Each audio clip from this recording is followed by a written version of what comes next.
Yo, what's up guys? We're back for another breakdown and predictions video, and this week we're back at the Apex. We got UFC Vegas 111, and that's going to be headlined by Gabriel Bonfim and Randy Brown. So, interesting main event. It's two fighters that kind of still trying to break through and get into that title picture, but they're right on the barrier of it. So, this win will get one person close to a top 10 opportunity, and on paper it should be a fun fight. So let's get into the whole card, and then we're going to eventually break down the main event. We're going to give you guys some good reads, bets, predictions, and if you want access to more breakdowns and predictions, all my bets that I do have for this card and all other cards in MMA, go to patreon.com/MMA Prediction Guru. If you want to support the channel, hit the like button. Let's try to get 100 likes on this video. Put a comment down below. We're coming off a really good week last week where we had some really solid predictions, and we're going to hopefully move that into this card.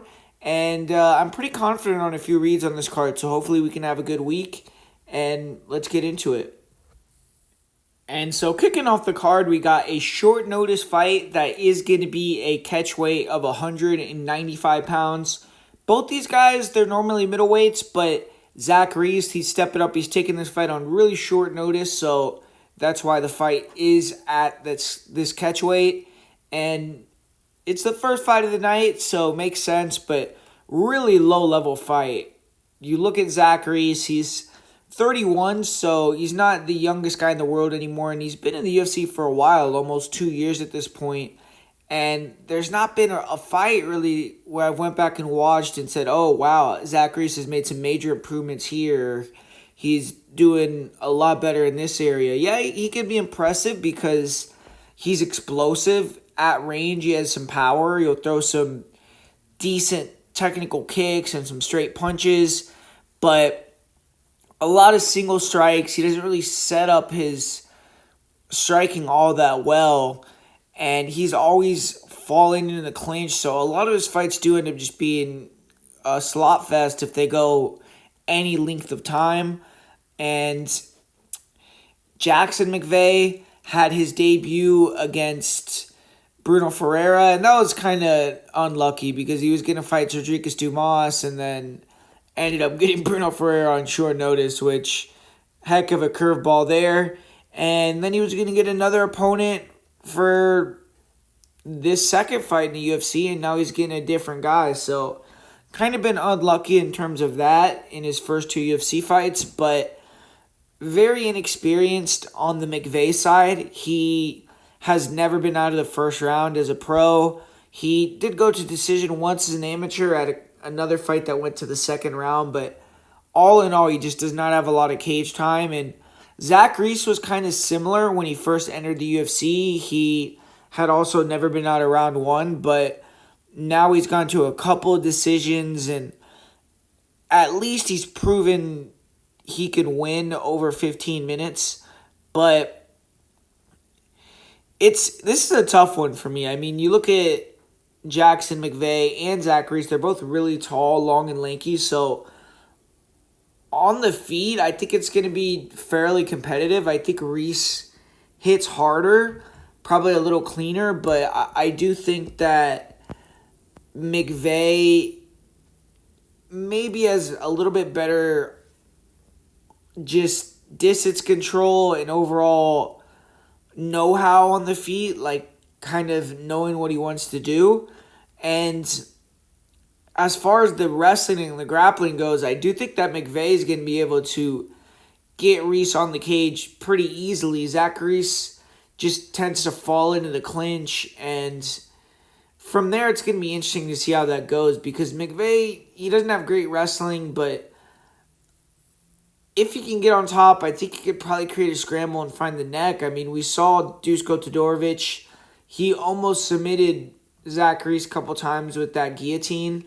And it's just a tough one. I feel like maybe a full camp I would go with Zach Reese, but I'm going to say McVey catches him with the submission in the first round. I just think he's probably been a little bit more prepped up for this one, and he's going to have his grappling on point. I think that it's not that likely that Zachary just knocks McVey out. I mean, we've never seen that happen before in his career. Even Bruno Ferreira wasn't able to just knock him out really quickly or anything like that. So I think McVey is the better jiu-jitsu player, a little bit more experienced on the mats, and I'm going to roll with him here. I'm going to say he gets a first-round submission and his first UFC victory. And up next here, we got the second fight on the card with Miles Johns and Daniel Marcos facing off. Miles Johns, he's actually the younger guy here, although you would think that he's a little older. He's been in the UFC a lot longer, but he is 31. Marcos is 32. And both are talented. Bantamweight, is just an extremely good division. And Daniel Marcos laid an egg in his last fight. I feel like he just came up against a really bad matchup. He fought Montel Jackson. And Daniel Marcos, style-wise, he's big for the weight class. He wants to use his distance striking, walk you down, get in the pocket, and throw heat. And he has nice straight punches, good teeps, good leg kicks, and just technical offense. And then in the pocket, he'll brawl with you. And he has fast hands and big power. But Montel Jackson, I just think was a little faster, a little more powerful, a little longer. And Marcos didn't want to exchange with him, so he tried to wrestle the whole fight. And he has serviceable clinch takedowns and some wrestling. His takedown defense is really good, but even though he was getting takedowns, he didn't really do anything with them. And in the first round of the fight, he let Montel Jackson get to his back and control him for like the whole round. So right away, he was fighting at a disadvantage, and just wasn't a good overall night for him in that one. But we've seen other fights where Daniel Marcos has looked really good, walked guys down, put them on the fence, beat them up with the kicks, the counters, and just styled on him. He's someone that can finish you, but he fights very methodically, so he's composed. He's not going to get tired. He's not going to get overzealous and make huge mistakes. And just overall a very skillful guy. I think that the shots up the middle and the knees especially are going to be effective in this fight against someone that's a little shorter, that always throws wide shots, that likes to dip with the level changes. So it should be effective for Marcos to pressure and then use kicks and counter with the knees. But Miles Johns, this guy's a dog, and he's someone that I think earlier in his UFC career got hit with that tag of being more of an athlete. He was someone that would go out there, he would try to put you on the cage and slow the fight down. He would get tired in a lot of fights and then kind of not quit, but lose the decisions. And more recently, though, I think that he's gotten a chip on his shoulder because he was a big prospect. He was a former LFA champion, and now he's just a gatekeeper. He's being used to push all these new guys and break them into getting top 15 competition after beating Johns. And he's been able to push a couple of prospects. His last fight, you could argue that he got robbed, but he's taken the losses, and now he kind of has his back against the wall here against Marcos, where he needs a victory here. If he loses, I believe that's 3 losses in a row, and it'll be interesting to see what they do with him after that, because he has been fighting close with some high-level guys. But Miles Johns, the guy, is very powerful. He has a nice jab, and then he comes over the top with big overhands, big hooks. He's going to have to make this fight a brawl, man, get ugly.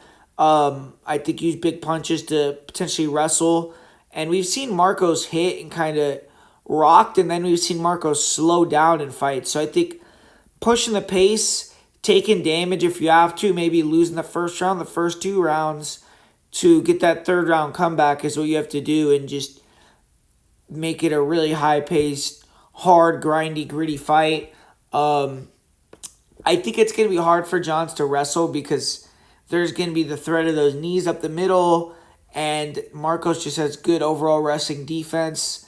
And as far as the striking goes, I think Johns will be competitive. He could land some big shots, and if he hurts Marcos, that's where he could have a chance to change the tide of the fight. But I think overall Marcos will land the better shots, will be able to maintain the range pretty well. And if someone does get a knockout, I kind of think it's going to be with the knee on the Marcos side. So I do predict Marcos will bounce back and get this victory here over Miles Johns and move to 18. And this next fight, we got Tecia Pennington. She's going to be taking on Denise Gomes here. And originally, I was kind of leaning towards maybe going with the upset here and picking the veteran in Pennington, but I ended up decided to go with the Denise Gomes side. And Pennington, she has looked pretty good lately. She's gotten 2 wins in a row, even though I think the Carlos Barza fight was a little suspect. And you could argue, though, that the 2 fights that she's lost in this last few that she's had were robberies. I mean, Tabitha Ricci, Mackenzie Dern, both split losses. I think if you look at the fan scorecards or the media scorecards, maybe Tecia won both those fights. So she could be on a decent little run here, but obviously the judges gave it how they gave it. But Ticia's came back. She's gotten the 2 wins in a row. And now she's taking on Denise Gomes, though, who looks really good against KK, who's someone that is kind of from the same era as Pennington. She kind of beat up Carolina, although that's a much different matchup. And her last fight, she got a really sweet knockout. Gomes is only 25 years old, so she's going to keep continuing to get better every time they go out there and throw down. But Tecia, I think she's going to be fast. She's going to be able to potentially land combinations, and I think being aggressive and being in Gomes' face is the path to victory. Maybe you could mix in takedowns, but I think it's going to be hard for Tecia to really wrestle here. And for Denise Gomes, just try to land that right hand, man, because Tecia does hold her lead hand low. Sometimes she'll get clipped coming in, and she's never been dropped. I mean, she has a great chin overall, but I don't think she's faced that many fighters recently, like since she's made her comeback after the Mackenzie Dern fight. I guess you could argue Pinera has some punching power, but I don't think that any of them really hit like Gomes or as fast as Gomes and have that dangerous shot over the top. And I'm not saying Gomes is going to knock her out, but I just think she can keep her honest with the power. And I think she can nullify the wrestling and probably win a decision here. So I do still feel it's probably a dog or pass. I mean, what do you guys think in the comments? Do you guys think that Tecia is going to go out there and be able to potentially get the upset? Or is the odds at like plus 155 for Torres not enough value for you? Because I'm kind of intrigued in this fight. But I'm going to go with the younger girl. I'm going to go with Denise Gomes. I'm going to say she wins via decision. And this next fight, to me, this looks like a setup fight for Josh Hokit to get the victory. Max Jimenez, he's a good jiu-jitsu player. He's someone that I don't really know much about his overall MMA game. I mean, I saw one fight, a couple clips. It's hard to find fights for the promotion that he fights for, that Shogun Fights promotion, but I mean, I don't think he necessarily is like the best athlete or the greatest wrestler. And Hokit, the guy might not be the most polished, greatest MMA fighter yet, but he is a former NFL player. He is a former college wrestler, so he has the athleticism and the wrestling on point, and his striking is getting better. He's an okay striker. His last fight on the Contender Series, he did kind of start badly, but he ended up settling in and finding the knockout. And Gimenis, I mean, this guy's been knocked out by a 2-4 guy before. I just don't know if he is actually good or not. So I just think Hokit should be able to go out there and probably get this first round knockout. And up next here, we got a fight between two girls going in the wrong, or in opposite directions, I should say. Mayra Bueno Silva just challenged for the UFC title in January of 2024, but she's in must-win territory at this point. The Brazilian has lost 3 fights in a row, and even her win over Holly Holm was changed to a no contest, so she hasn't won a fight since February of 2023 on paper, and she gassed hard. She choked in her title fight, came back, and she looked solid in round 1 versus Macy Chasen, but got taken down, got cut in the second round, and ended up being stopped. And then her last fight with Jasmine Zudavicius, she just got dominated. And she had a fight scheduled against Jocelyn Edwards as well a couple months ago at 125, and she pulled out, moved back up to 135. So her momentum and career trajectory are on a downward spiral right now, and she's facing a fighter who is not as established as the girls she's been fighting recently. But they're setting up Silva to become a gatekeeper. If she wants another title run, she has to go out there and look impressive against Jackie Cavalcanti. But after 4 straight wins, Cavalcanti, she's getting the opportunity to get into the title picture with the win here, taking on a longtime veteran, someone that almost touched gold. And Cavalcanti, she's been pretty dominant in her UFC career thus far. Although 2 of her wins are splits, you can argue she's won every round she's fought in the UFC. And none of Cavalcanti's wins have been against the greatest fighters, but she's handling them pretty easily, even though a couple judges had bad scorecards in her fights. But you look at Mayra, I mean, really nasty striker, especially in round 1. She's a plotter. She doesn't really feint, so sometimes she can struggle to find her range. But when she lets go with her kicks or her combination, she's pretty nasty. She's good on the inside with her knees or elbows. And standing and banging with Silva is not smart.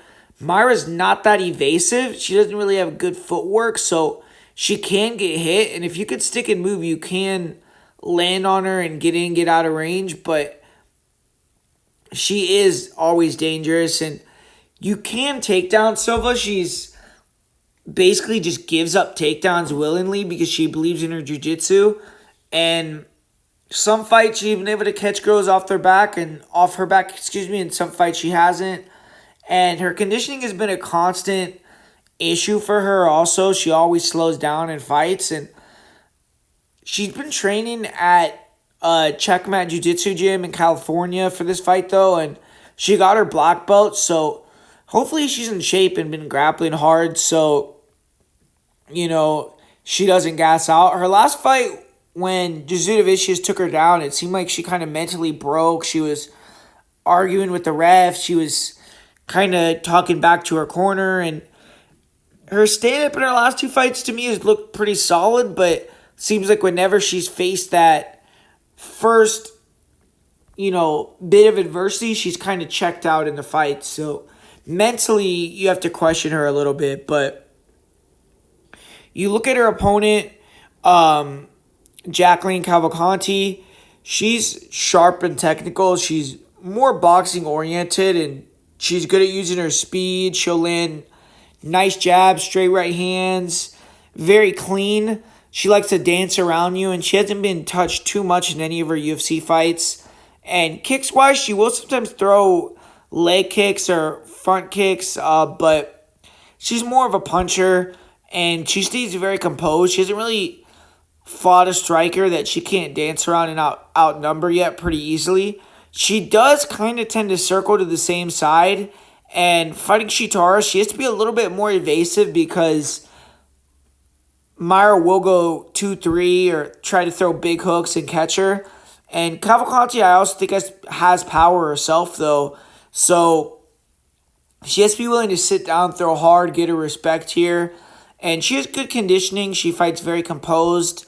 She hasn't really had her grappling tested all that much. She did get taken down against Nora Cornell, but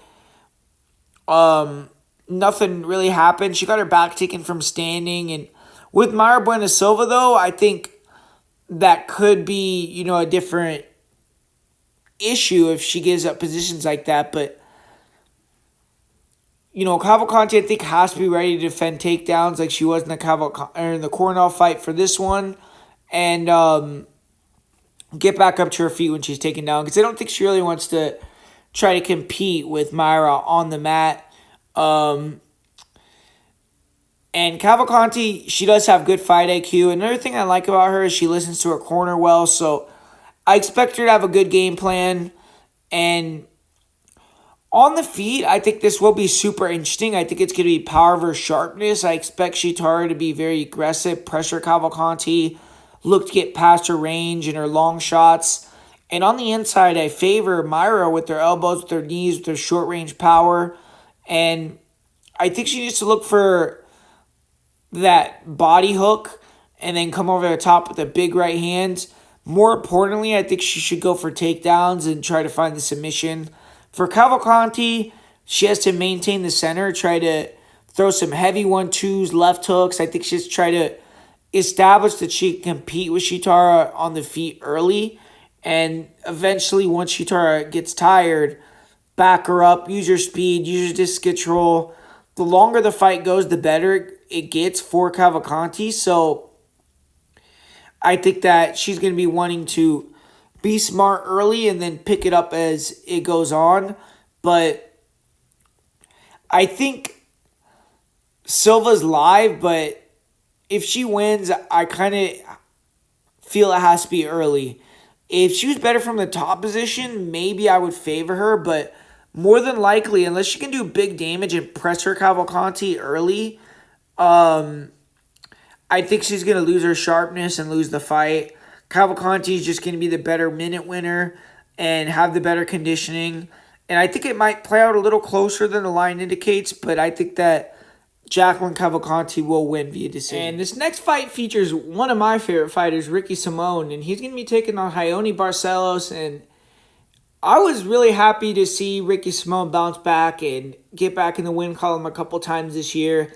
The win he had over Basharat at the start of the year was awesome. Sick knockout. He was a pretty significant underdog in that fight and kind of reminded everyone that his losses were to really elite fighters and he's still someone to be reckoned with in the division. He then took a short notice fight with Cam Smotherman and pretty much just out-wrestled him for the whole fight. So that was a pretty uneventful one, but easy victory for him. And now he's taking on someone that's kind of in a similar position. A guy that's a good bit older in Barcelos at 38. Ricky Simone's like 5 years younger than that. But Barcelos, he made it towards the top of the division. He fought Umar Nurmagomedov. He fought Kyler Phillips. And he took a couple losses himself, but bounced back with 3 wins in a row. And he got the biggest upset of the year so far, where he cashed as a plus 710 underdog against Peyton Talbot. And I believe that's like the third biggest underdog odds to cash in UFC history. So Barcelos had one of the biggest upsets ever there, and then got a pretty good win over Cody Garbrandt in his last fight. So he's won 3 fights in a row.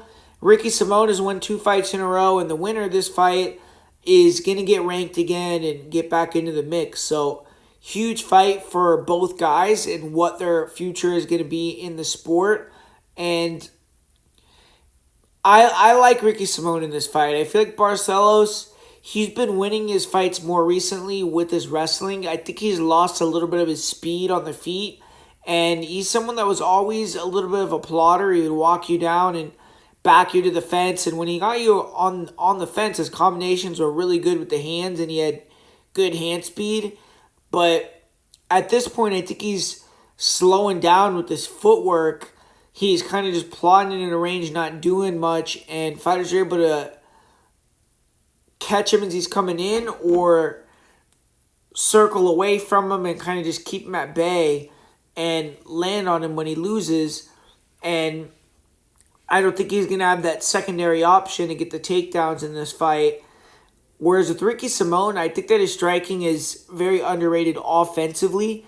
Defensively, he has his issues with the striking defense, but he has the threat of the takedown, so he constantly can feint the level changes, and he's really good at using his left hook. He'll land that left hook a few times. He'll land it to the body, he'll land it to the head, and then he'll feint the left hook, come with a big overhand, and really hurt guys.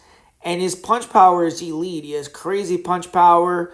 We've seen him get some one-punch KOs over multiple guys, and that's not usually something you see at bantamweight. So I think that Ricky's getting better at kind of setting up his power and putting it on the money, and he can put you on your back. He can out-wrestle you. His cardio is unrelenting. So overall, he's a very difficult guy to deal with. And I think that Ricky struggles more with fighters that could pressure him, be fast in and out, and be good at maintaining the distance. And with Barcelos, he likes to dig in, stay more in the pocket. He wants to exchange. He wants to mix it up and use takedowns.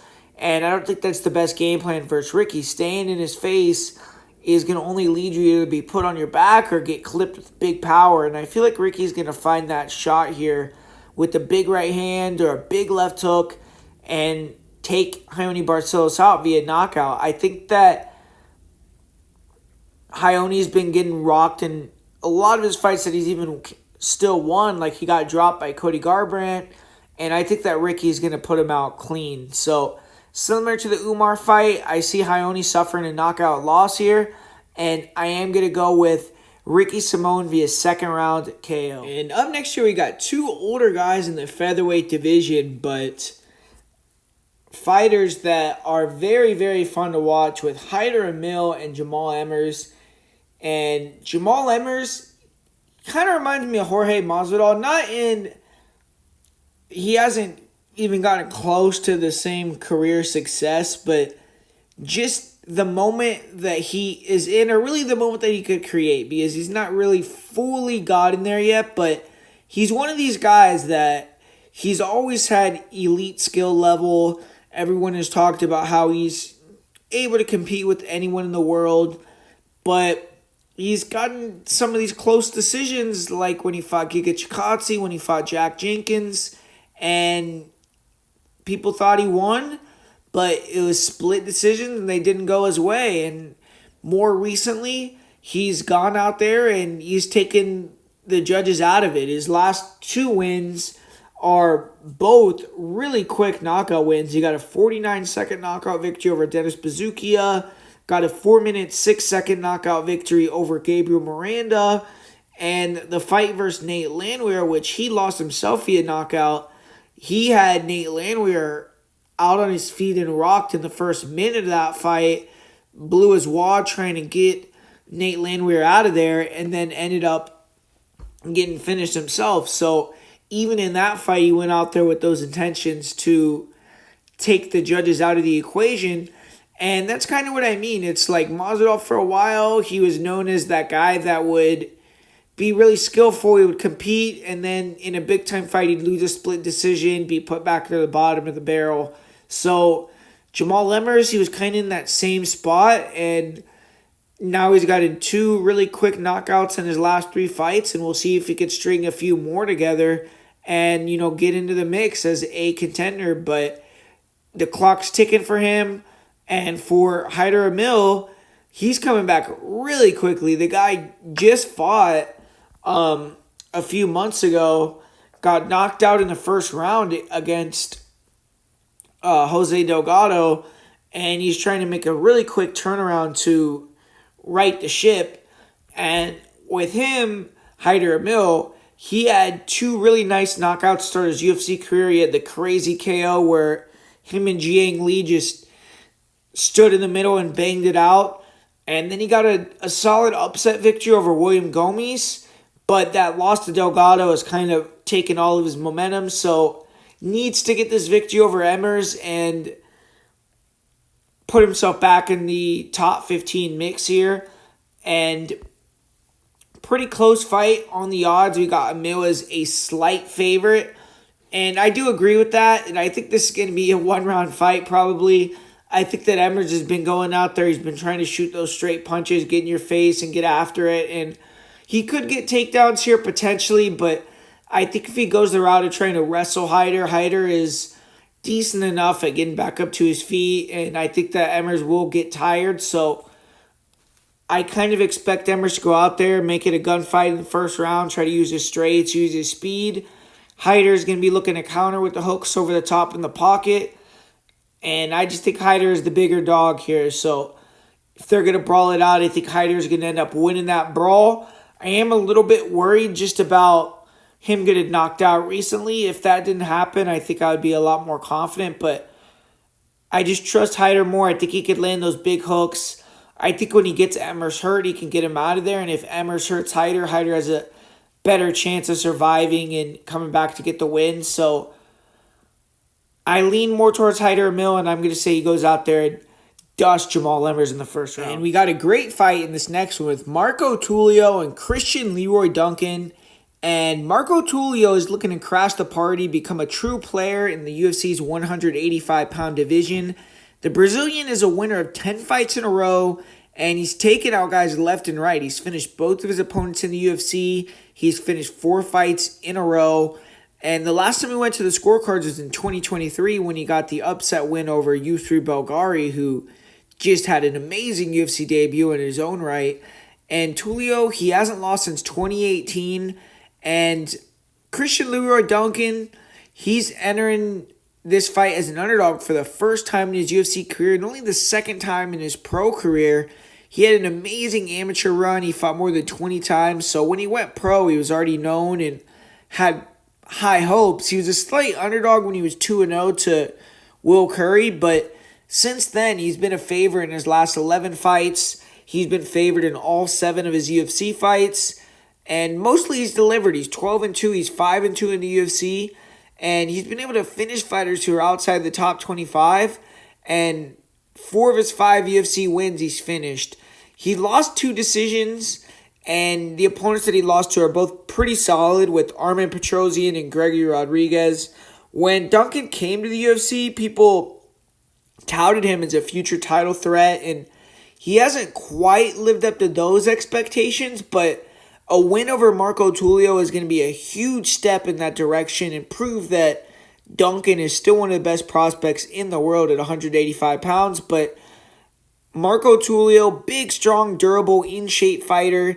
He's skilled, but his intangibles are what make him great to me. He's good at backing opponents up with his effective pressure. He can sometimes take shots to get inside, but he's able to take them, keep coming forward. He's durable. He's good at sitting back, looking to counter with the right hand. You'll throw leg kicks, teeps at range as well. And he looks as he's there to hit sometimes, but he's good at slipping and coming with big power right hands, body, head. So he makes fighters hesitant to throw at him. And he's throwing everything with bad intentions. Once he has you back to the fence, he'll flurry with big hooks. He's good at throwing long hooks, catching fighters when they're trying to circle out to one side or the other. And he'll also throw a lot of spinning attacks to try to catch guys on the exits when he has them backed against the cage. And he's an okay wrestler. He'll hit trips, judo throws. His elbows are very dangerous and close. And when he can get on top, he's heavy on top. He'll use nice top pressure. He likes to get the crucifix or the mount, look to finish from there. Front headlock position is good. And he's not a high-level grappler or wrestler or anything, but he's serviceable. And he's a nightmare to deal with. He comes in amazing shape. He's a seek and destroy guy. Nice counters off the back foot. And he can blitz, take one and give one, back you to the fence and bang on you. His wrestling, his grappling are serviceable. He's durable. He doesn't really get tired. He's high volume. He attacks all parts of the body really well. He's diligent with going to the legs, going to the body. And he's just very dangerous all around. But Christian Leroy Duncan, he's riding high right now. In August, he became the first ever person to knock out Eric Anders. And it was a highlight reel knockout via spinning back elbow. And very dangerous guy. He's always looking for spinning attacks, wild kicks or knees. If you give him space, he is very creative. On the inside, he isn't as good, but he has a solid chin. He'll shell up, he'll throw elbows, and he can hurt you, can cut you with those elbows. In his fight with Gregory Rodriguez, he did not seem to like the power of Rodriguez on the feet, and even though he's supposed to be the striker in most matchups, he likes to clinch when he starts eating big power. And I think he's going to look to put Tulio on the cage here, slow this fight down. He did the same thing against RoboCop. And he's pretty good with his clinch game. He can control you against the fence. He's dangerous with his knees, elbows, with spinning attacks off the break. And if he wins, I think it will be surprising. Tulio clinching him a lot. Maybe catching him with the spin, knee off the break. But COD isn't really a submission guy. And he does have decent submission defense, but I don't really think he's going to have to worry about that too much in this fight. If he gets taken down, it's more about not taking ground and pound. But I think it's a good fight. I mean, Marco Tulio, he needs to be aggressive in this fight. I expect him to counter the kicks, make Duncan more of a puncher and an elbower. Duncan's elbows are dangerous, but I feel like if you pressure him and you back him up, put power on him, he becomes a lot less willing to throw. And I think that Tulio, is going to be able to kind of implement the same game plan that Gregory Rodriguez is. And I think Duncan is going to try to clinch a lot, but Tulio's going to muscle him there and land harder, have bigger moments. Duncan, I kind of think is finisher bust. But I see Tulio winning a decision ultimately. And this next fight, we got an intriguing matchup between the first Bonfim brother that's going to be featured on this card, Ismael Bonfim and Chris Padilla. And the underdog, Chris Padilla, he's on a hot streak. He's looking to turn it into a title run. He's 30 years old. He's won 6 fights in a row, but 3 to start his UFC career. And he's steadily leveled up in terms of his competition. He's proven he's a solid fighter, but this is that next step up to prove that he's ready for the top 15. And as far as how Padilla fights, he's a tactician. He'll stay mobile. He bounces around on the outside. He keeps his guard high. He has long arms, so he can shield his body with his forearms. He can block the body and the head pretty effectively with that. Throws a lot of leg kicks, and he has great timing when he lets his overhand rights go. And he will turn the right hand into a right elbow. And he was able to cut and finish Rong Zhu with that. Padilla doesn't have great boxing in the pocket. If you do back him up, but he always stays moving. He doesn't really stay static with his back near the fence. He's good at timing shots if fighters are over-aggressive, and then he'll take them down as well.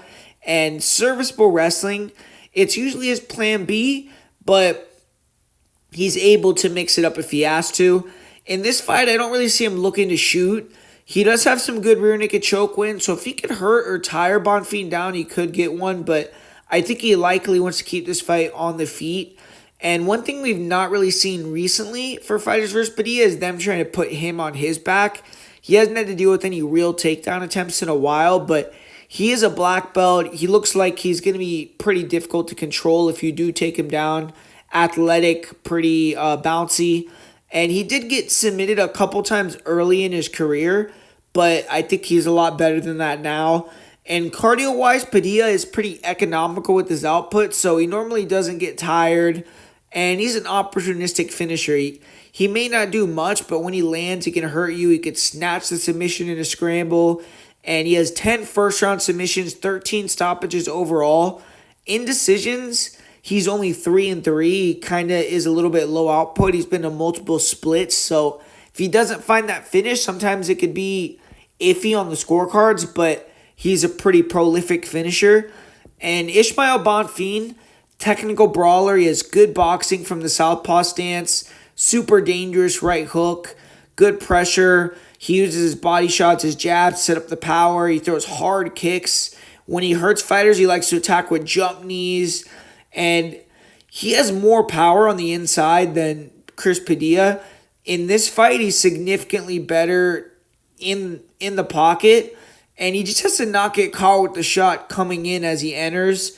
And he struggled versus kickers from the southpaw stance because he tends to eat kicks to counter. So in this fight, I think Padilla's standing orthodox. It's going to be hard for him to really implement those attacks as well as the southpaw guys have.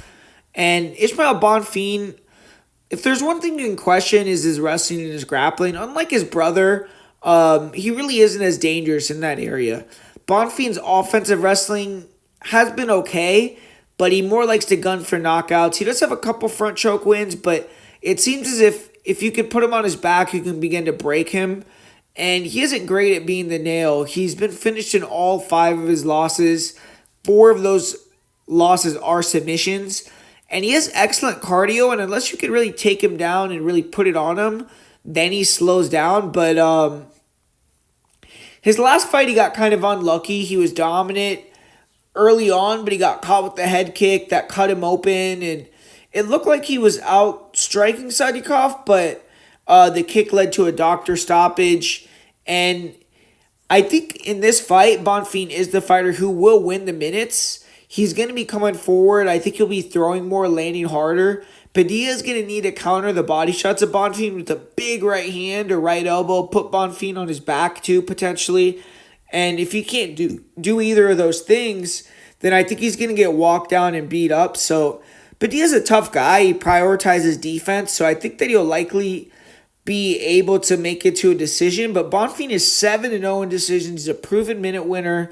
And my prediction is Bonfim makes it 8-0 in decisions in his career and gets the victory over Chris Padilla. And another amazing fight on this card with Muslim Salikhov taking on Uros Medic. And Muslim Salikhov, he's still knocking fools out at 41 years old, currently on a 3-fight UFC win streak, coming off a big upset where he knocked out Carlos Leal in 42 seconds. And in that fight, he was a plus 375 underdog. And he's won 250K bonuses in a row. And he's training with pound-for-pound Muay Thai now, a new gym that has been churning out a lot of good victories lately in Denver. And it seems like he's got a lot of confidence from that. He's got his training right. I think his cardio is on point, and he feels very sharp. And I don't know if he really ever believes he's going to be a title contender, but he's still raking in that money, taking on another striker, so it should be a fight that he likes on paper stylistically as well. And Uros Medic, he was able to bounce back from that 31-second knockout loss in January, and he got his own 1-minute, 3-second knockout win. And he's been up and down in the UFC, but he always brings the entertainment. 8 UFC fights, he's 5-3. 0 of those fights have hit the scorecards. And in his career, he's never been to a decision. But this is another gunfight for Medic, and he's getting the fight he wants. It's going to be an opponent that is going to throw down with him. And Uros, definition of kill or be killed fighter. He believes in his stand-up so much that he's willing to put it all on the line every time the chips fall where they may. And he's long and lanky, fights long as well. He's southpaw, gets right after it early. He'll pressure you, but he uses his ability to stay in and out, light on his feet, land nice jabs, nice straights, shovel hooks, uppercuts. He's very clean, and when he connects, he can put your lights out. Good at touching you, getting you to react, and then sliding back, pull countering. And he's okay at angling side to side sometimes, but a lot of the time he's going forward and backwards in straight lines, and that can cost him. But he'll throw nice kicks too. He'll chip with front kicks, leg kicks, eventually go high. Very dangerous offensive striker, and he can get clipped as he tries to slide back and get knocked out. That happened versus Puna Soriano. Got dropped 10 seconds into the fight versus Gilbert Urbina his last time out there. And you could back him to the fence as well because of that tendency to back straight up and get it on his legs, control him there. And Medic has improved takedown defense, but once you get him a little tired and give up a takedown or two from him, he's breakable and he will give up in the cage like we saw in the Orobai fight. He's only been to round 3 once and never been to decision, so he does slow down in high-paced fights, especially if wrestling is involved. In this one, I don't know if he'll get as tired in, a pure striking battle, but Muslim Salikhov, his opponent, incredible striker. He's short and compact for the weight division. Great job catching fighters as they enter. Really good footwork. He'll circle side to side, feint fake, pull fighters into his shots. Great lead hand offense. His jab, his lead hook are nasty. He'll feint the level change, come over the top with the crispy left hook. His head movement is good. He's good at slipping and then returning with big power. And he's always primed, ready to line you up for a big spinning attack. He's called the king of spin for a reason. 6 spinning back kick knockout wins in his career. And he's the only fighter in UFC history to have multiple spinning back kick KOs in the octagon. So if you sit in the pocket with him, he'll pick his punches and really beat you up. And at range, he's throwing those kicks. So there's not a lot of space to be safe on the feet with a guy like Muslim Salikhov.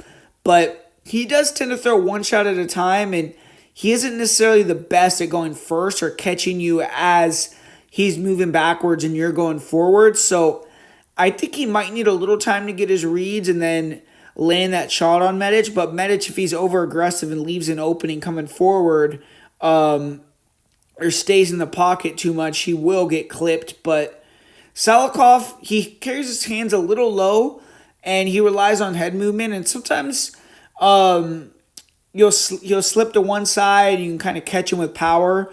But in this fight, he has to be careful with the straights. I mean, we've seen Muslim get dropped and knocked out by Randy Brown and the Leech. So that's something that he struggles with a little bit. But durability-wise, I think Muslim is more durable and more defensively sound. So in this type of fight, you have to go with him if that's the case. I will say, though, I don't know if either fighter can really eat each other's punches. Both could get knocked out here. Medic has the path if he can use his jab, set up the big left straight, but he's just reckless. He leaves the openings, and against someone like Muslim, it's hard to favor you in a pure striking match. I think this fight could end at any time, but I could also see the fight going a bit longer than people anticipate, but regardless, I just think that Salikhov is probably going to get the knockout, and give me Muslim Salikhov to win as the slight favorite in this fight. And we got Matt Schnell and Joseph Morales in the co-main event. And why this is the co-main is kind of beyond me. I feel like there should be other fights that could have been the co-main over this one. But regardless, Matt Schnell walking face first and in danger again. I think it's his 3rd comeback after retiring. But pretty obvious that Schnell probably knows, or maybe people are telling him that it's time to stop, but he just can't give it up. And he did win his last fight in the UFC. And he's had 15 UFC fights, 7 wins, 7 losses, 1 no contest. So always kind of been a decent gatekeeper. And Joseph Morales, he's fresh off winning the Ultimate Fighter, looking to build on that momentum. And he's already had 1 stint in the UFC back in 2018. And in that stint, he won his first fight via rear naked choke and then lost 2 in a row. So he is in the same position again. He won via submission in his return fight to the UFC. And now it's the second fight in his second UFC stint. And we'll see if he can get that milestone, make it 2 UFC wins in a row, and establish himself as a true UFC fighter.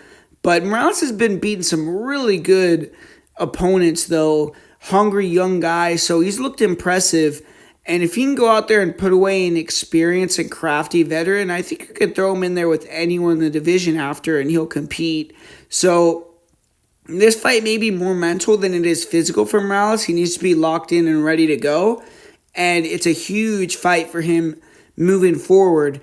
But Morales, well-rounded fighter. He, on the feet, is meat and potatoes, but he has good boxing. Big for the division. He walks you down. He takes shots if need be, but blocks and evades a lot too. He'll throw his own jabs and straight punches. He isn't a knockout hitter, but he's heavy-handed. He has good durability. He'll walk you down, land counters, clip you, back you up after he lands, and just stay in your face. Ultimately, he's looking to get you to overextend and then shoot on you. And from there, he has a good double leg. If you shoot on him, he could snap you down from the front headlock position. And he's a really strong grappler. He has good submissions. If you take him down, he'll give his back and make mistakes. But he is a dangerous guard. And on top, he's really good. So that's what he wants to do. He wants to get the takedown, get on top, use his jiu-jitsu there. He is a jiu-jitsu coach. You look at Matt Schnell, he is somewhat dangerous on bottom, but I think that Morales can pretty much dominate him there. I think his game plan should be effective. He has to crack Schnell by pressuring him, pull his offense out, and then either finish him with strikes or get a club and sub. And he submitted Idris his last outing, but he broke him on the feet first. Schnell is a little dangerous at distance, so closing the gap, not being at range is the smartest thing to do. And if he gets on top, I think he should be able to get the finish. But Matt Schnell, slick boxing guy. He fast, accurate punches, nice 1-2s, 3-2s. He rolls with shots and comes back with flurries. He isn't that powerful, but he throws a lot, he lands a lot, and he's willing to stick in the pocket. He'll land decent counters, but his durability is not good. When he starts to take damage, you can check out mentally as well. And you saw, like, after round 1 versus Cody Durden, he just shot from really far out, got submitted. You see him get knocked out in other fights. And conditioning-wise, I think Schnell comes out really hot and then tends to get tired. So I don't know how physically conditioned he's going to be at this point. I think all that retiring and things like that, it's all good and well to want to go out there and fight when you're fresh and you're feeling it early. But when he tastes adversity, I think he's more than willing to kind of find that exit. But yeah, I think Schnell either shoots into a submission or gets ground and pounded, gets finished at some point in this fight on the mat. So Joseph Morales' first or second round stoppage is the prediction. And last but not least, we got Gabriel Bonfim and Randy Brown closing out the show. And they were originally going to be a main card fight on another Fight Night card, but now they're being elevated to top billing here for this event. And they had to push back their fight date about a month, so hopefully it didn't affect either too much. They'll be peaking on Fight Night, but Gabriel Bonfim, he's fresh off the biggest win of his career. He fought and defeated Stephen Wonderboy Thompson. It was a split decision, but nonetheless, his hand was raised, and that made Bonfim 5-1 in his first 6 UFC fights, 18-1 going into Saturday. For Rude Boy Randy Brown, this is going to be his 21st walk to the octagon, so although Bonfim only has 7 less pro fights, Randy Brown has more UFC fights than Bonfim has total fights in his career. And Randy Brown, the guy's a tried and true veteran. He's been forged through the fire, 14-6 in his 20 fights. So he's had his fair share of setbacks, but he's continued to get better and better and move up the rankings.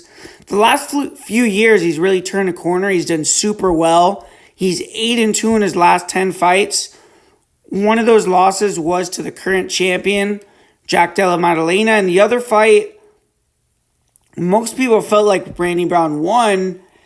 And Brian Battle missed weight by 4 pounds. So technically it was not even a welterweight fight. But Randy in his last fight, he fought the only man to defeat Gabriel Bonfim to date, Nicholas Dalby. And Brown was the first person to knock Dalby out. So MMA math doesn't work, but Brown has to have high confidence here. 20 fights, being in the company for over 10 years. He's finally a main eventer. He can't let this opportunity slip through his fingers.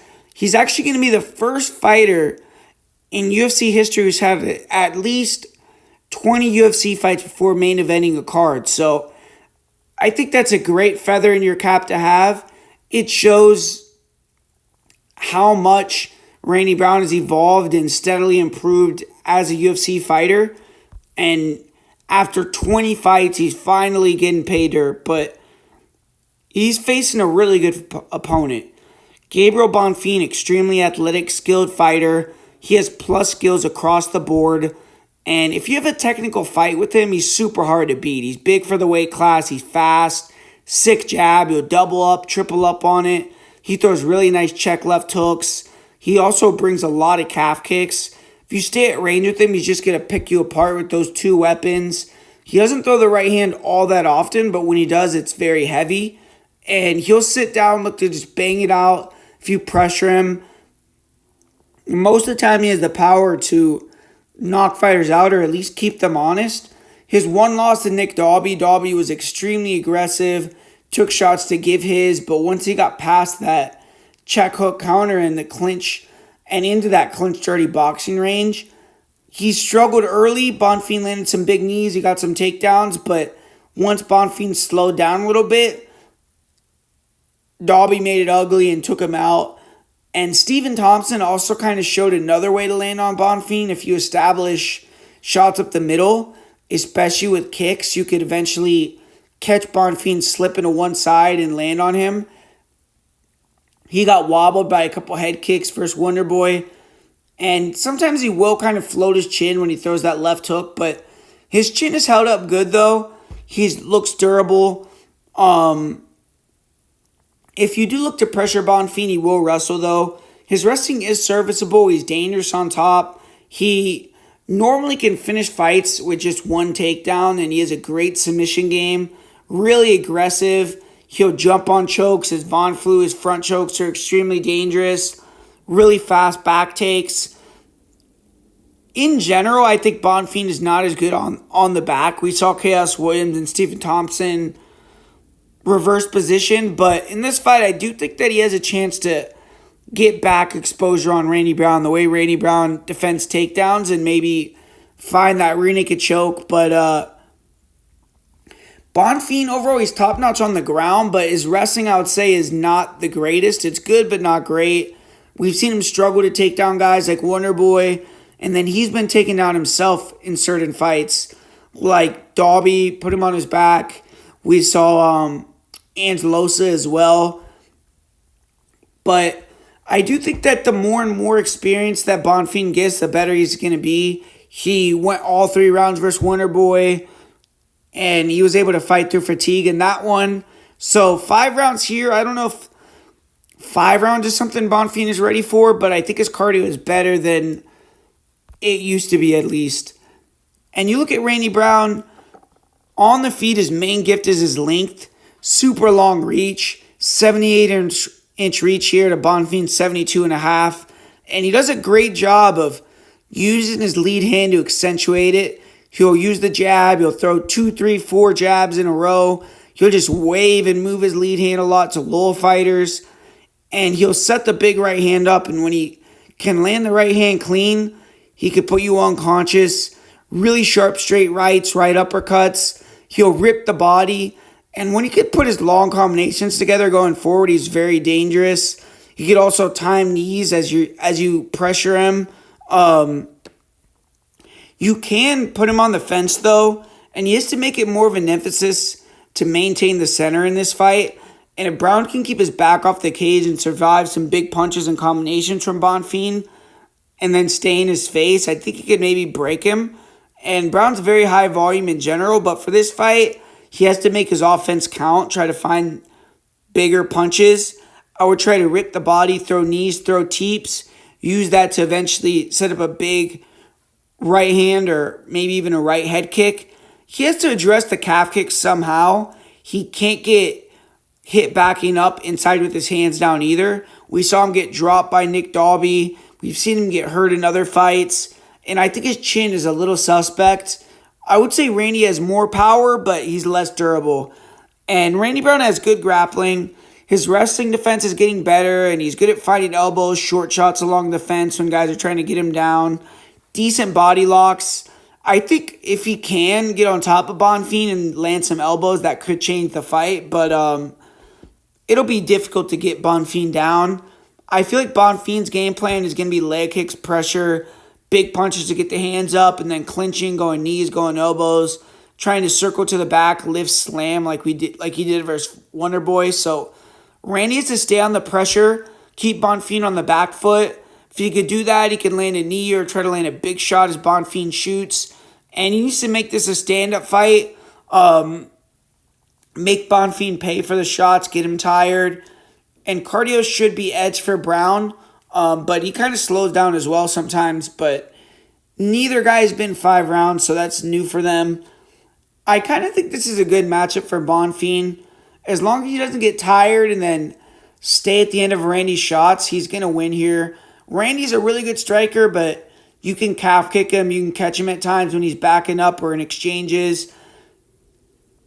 I know Wonder Boy's older, and I don't think he's quite as dangerous on the feet as Randy, but his grappling is better, and I think Bonfim can corral Brown on the fence, hold him there. I think he can take him down.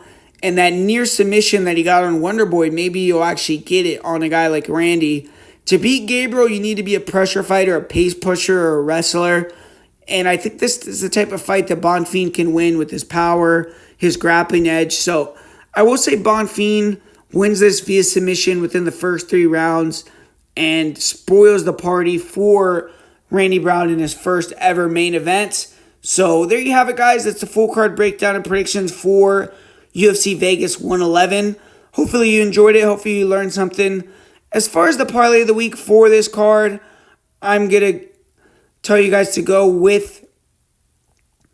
I'm actually going to just do a play of the week with Muslim Salikhov at plus 130. I think he's going to get the job done. So if you bet on him, I think that's a nice play there. I think Morales should be able to get the job done inside the distance as well. So another play I like is the Emmers, Hyder, Amil fight to end inside the distance too. And then you look at McVey at plus 250. I think he has some value there still. I know he opened at like plus 385, but I would say McVey has value all the way up to like plus 150. So if you're brave enough to, lay on a guy that's not very good, I think McVey is playable. But yeah, guys, thanks for watching. And hit the like button, comment down below. Appreciate you guys supporting the channel. And I'll talk to you guys later. Peace out.